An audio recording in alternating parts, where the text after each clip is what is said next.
हक़ मौजूद संगत कहिड़ा हाल आहिनि? ठीकु आहे, चाक चङा भला, उमेद ख़ैरियत सां हूंदा। अलाह पंहिंजे अमान में हिफ़्ज़ में तव्हांखे रखंदो। गुज़ारिश इहा आहे त सैलाब जेको हींअर ॿुधायो वञे थो 2024 जो वार्निंग ॾिनी आहे नेशनल डिज़ास्टर मैनेजमेंट, ऐं हुन चयो आहे त 2010-2022 जे सैलाब खां कई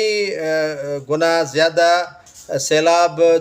ईंदो, ऐं उहो 2024 में 30 जून खां उनजी ख़तरनाक पोज़ीशन ॿुधाई वई आहे त 30 जून खां उनजी सूरत हाल जेको आहे सो तमामु घणी ख़तरनाक आहे, ऐं सैलाब जेको आहे सो उन्हनि ॿिन्ही सालनि खां वधीक ईंदो, ऐं उनजो जेको टारगेट आहे उहो सिंध आहे। सिंध जा उहे ज़िला जेके 2022 में हिट कया हुआ जंहिं सैलाब, ऐं उनखां अलावा बलूचिस्तान आहे, ऐं पंजाब आहे। पंजाब जी जेका वज़ीर आला आहे मरियम नवाज़ शरीफ़, उन पंजाब डिज़ास्टर मैनेजमेंट सां मीटिंग कई आहे, उते आपाशी जे सेक्रेटरीअ सां, उतां जे लोकल जेके इंतिज़ामिया आहे उन सां, त माण्हुनि खे रेस्क्यू कीअं कजे, माण्हुनि खे अवेयरनेस कीअं पैदा कजे। 30 जून खां परे न आहे, अॼु मुंहिंजे ख़्याल में 27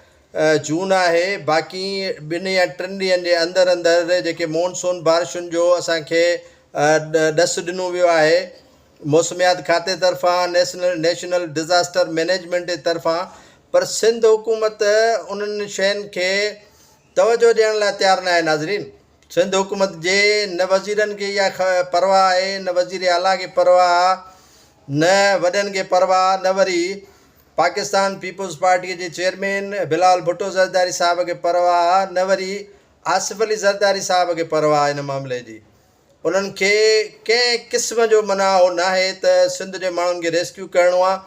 नेशनल डिज़ास्टर मैनेजमेंट चयो आहे त असां यूसी तालको डिस्ट्रिक्ट वाइज़ जेके डिस्ट्रिक्ट जूं कमेटियूं आहिनि उन्हनि खे सूबे वाइज़ अवेयरनेस पैदा करण जे लाइ ॿुधायो आहे त बाबा जेके तव्हां 2022 में सैलाब में तबाहकारियूं थियूं या जेके घट घेड़ रस्ता उहे बंदि कया हुआ उन्हनि खे खोलियो, पाणीअ खे उतां रसद ॾियो,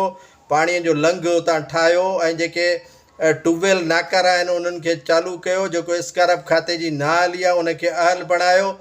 पर अफ़सोस आहे सिंध हुकूमत इन तरफ़ तवजो ॾियण लाइ तयारु न आहे। तव्हां ॾिठो हूंदो त सॼी सिंध ॿुॾी वई, चयूं सभु ख़ैरु आहे। हितां जो जेको अक़वाम मुतहिदा सेक्रेटरी जनरल खे वठी आया त इन्हनि खां ख़ैरात वठूं, पिनूं, मुख़्तलिफ़ मुल्कनि जे सफ़ीरनि मशीरनि खे वठी करे जहाज़नि ते विज़िट कराया विया त पिनूं, ऐं हिते बि इहो ई इरादो हिननि जो आहे त 2024 में कीअं शामियाना कनातूं ऐं राशन कीअं पिनजे, पैसा इमदाद डॉलरनि जी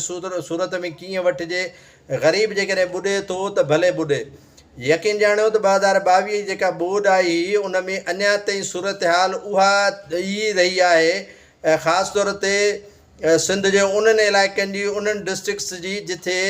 हिट कयो हो इन सैलाब, जिथे जेको आहे ॿोॾि वारी तबाही वारी सूरत हाल पैदा थी। तव्हां मिसाल वठो ठरीमीरा तालके जा, त सॼो तालको इन सैलाब जे ज़द में आयल हो। तव्हां मिसाल वठो कोटी जी नसीर फ़क़ीर जलालाणी जिसकाणियुनि जो, त उहो सॼो ॿुॾी वियो। तव्हां मिसाल वठो पीर वसण जो, त उहो सॼो ॿुॾी वियो। जेकॾहिं डिस्ट्रिक्ट खैरपुर खां हटी करे दादू डिस्ट्रिक्ट में वञो या सूरत हाल नवाबशाह डिस्ट्रिक्ट में वञो, या सूरत हाल ठटे में वञो, त या सूरत हाल कंबर शहदाद कोट में वञो, त या सूरत हाल जेकॾहिं लाड़काणे में वञो, त इहा सूरत हाल जेकॾहिं ॼाम छोरे में वञो त साॻी सूरत हाल। त सिंध जो को बि अहिड़ो इलाइक़ो न बचो जिथे हिन सैलाब तबाही न आंदी, जिथे हीउ ॿुॾो न। पर अफ़सोस आहे हिननि हुक्मराननि खे कंहिं क़िस्म जी तवजो न आहे। 3 खां 4 अरब रुपया रखिया विया हुआ त इहे ख़तरात खे मुंहुं ॾियण जे लाइ रखूं था, इहे पैसा जेको आहे सो कमु ईंदा। पर अफ़सोस अलाए काॾे हलिया विया उहे पैसा, उहो ख़बर ई न आहे त उहे पैसा कंहिंजे हिन में खाते में विया हलिया, उहे किथे ख़र्चु थिया, कंहिं ख़र्चु कया, को अतो पतो नाज़रीन कोन्हे को। हाणे बि अलाह रहम पियो करे, माण्हू पाण रेस्क्यू करण जी तयारी कनि, पाण जेको आहे सो हिननि शयुनि ते। ऐं अॻ में बि इहो तज़किरो कयो त चयो वियो त साईं तव्हां माण्हुनि में ख़ौफ़ था फैलायो। भई माण्हुनि में ख़ौफ़ कोन्हे को, जॾहिं आफ़तूं मथां अची बीहंदियूं आहिनि उन खां पोइ हलो मिया ऐं वठ वठा थी वेंदी आहे। इन खां पहिरियां माण्हू बहितर अंदाज़ इहो आहे त माण्हू इन्हनि शयुनि ते गौर फ़िक्र करे, गौर वीचार करे, सिंध जी गवर्नमेंट ते न भाड़णु खपे। सिंध जी गवर्नमेंट हूअं ई बि कम जी न आहे, न को वरी कमु कंदा। पैसा रखिया हूं त भई 2024 में ख़तरनाक बोरी जी वार्निंग मिलियल आहे उन जे लाइ 3 अरब रुपया अञा मथे रक़म रखी वई पर उहा एन टाइम ते पैसा ख़बर न आहे त कहिड़े खाते में कंहिंजे जेको आहे अकाउंट में हलिया विया उहे पैसा चऊं त असां ख़र्चु करे छॾिया आहिनि किथे ख़र्चु थिया न वाहन ते थिया न शाखुनि ते थिया न ई वरी जेको आहे उहे लंघ खोलिया विया Sindh high court Sukkur circuit bench इहो हुकुम ॾिनो त बाबा पुराणा जेके कट आहिनि उहे बहाल कयो उहे जेके सैलाब जो रेलो ईंदो या सैलाब जी जेका सूरत हाल थींदी उहो पाणी हितां लंघ ठाहियो उहे जेके पुराणा आहिनि जेके इंक्रोचमेंट आहिनि उनखे ख़तमु कयो जेके बहाली आहे उन्हनि रसद उहा बहाल कयो पर मजाला जो ई का शइ कनि कंहिं क़िस्म जी हिननि वटि इहा शइ कोन्हे का किथे आहे बहाली वारो वज़ीर महबूब ज़मा पतो ई न आहे ख़बर न आहे किथे आहे वज़ीर आला हिन वक़्त ताईं मीटिंग कोन कई आहे त ऑफिसरनि सां मीटिंग करे सूरत हाल खां जेको आहे सो आगाह थिए या आगाह कजे का ख़बर कोन्हे का सो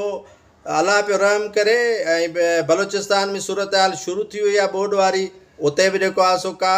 रेस्क्यू कोन्हे को पंहिंजी मदद पाण तहत माण्हुनि अॻ में बि कयो ऐं 4 महीना ॿुधाइनि था त लाॻीतो जेको आहे सो बरसाति पवंदी ऐं 4 महीननि में जेका सूरत हाल बीहंदी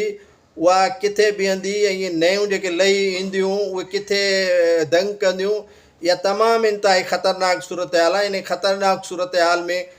सिंध हुकूमत जो डिस्ट्रिक्ट गवर्नमेंट जो या चूंडियल नुमाइंदनि जो किथे बि किरदारु नज़र नथो अचे त को माण्हुनि में वञी को अवेयरनेस पैदा कजे माण्हुनि खे को सुजागी ॾिजे का मुहिम हलाइजे को माण्हुनि खे इतलाह अॻ में ॾिजे या जेके तबाहकारियूं अॻ में थियूं आहिनि 2022 में उन खां माण्हुनि खे आगाह कजे त हितां निकिरी करे कंहिं महफ़ूज़ हंधनि ॾे हलिया वञो के कैंपूं क़ाइमु कजनि को आरज़ी घर ॾिजनि आरज़ी टेंट ॾिजनि का उहा शइ कोन्हे का उहा सूरत हाल कोन्हे का उहा सोच बूझ कोन्हे का उहा माना फ़िक्र न आहे